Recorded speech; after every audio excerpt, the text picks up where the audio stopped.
Rasa-rasanya kan korang suka tak video aku buat macam ni?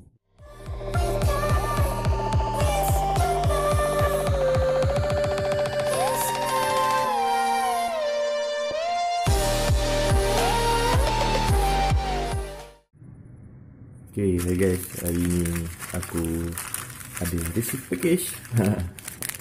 Yeah. Ini apa benda, cuba orang teka. Ini mic adapter dengan apa ni? Mic lah. Ini mic dia.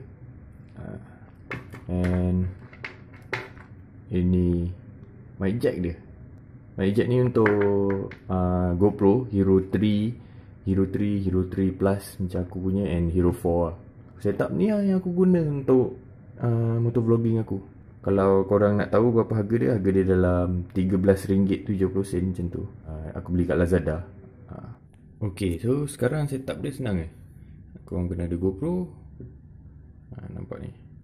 Cucuk kat sini macam ni. Tu cucuk mic tu pula macam ni. And then mic ni masuk dekat dalam helmet. Dah settle on. Lepas tu record. Dah boleh dah buat motovlogging. So macam tu je lah setup aku. So mic ni aku letak dekat tepi cheek pad aku. Cheek pad tu dekat tepi pipi lah dalam helmet tu. Pastikan ada yang foam yang macam ni.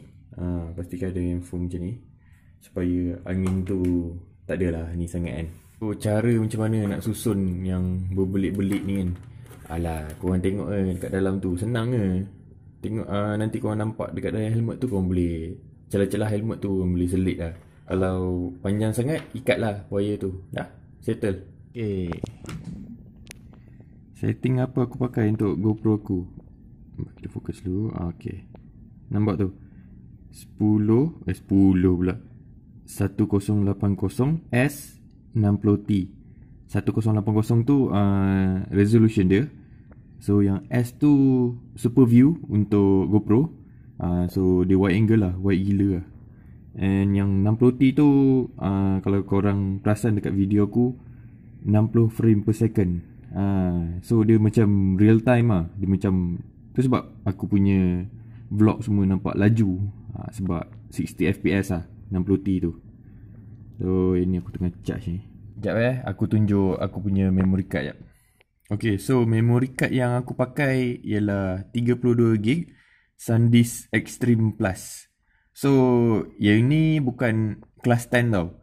Memory card penting gila untuk GoPro lah. Memang penting gila. Paling kurang pun kelas 10.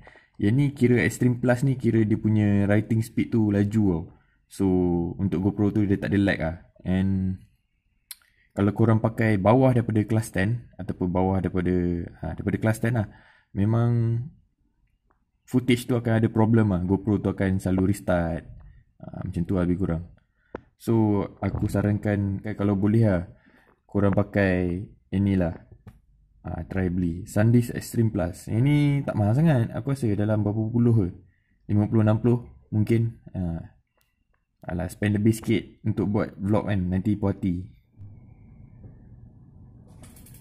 Ok lah guys, aku rasa sampai sini je video ni. Macam biasa, jangan lupa like, comment, share and subscribe. Thanks for watching. Ciao.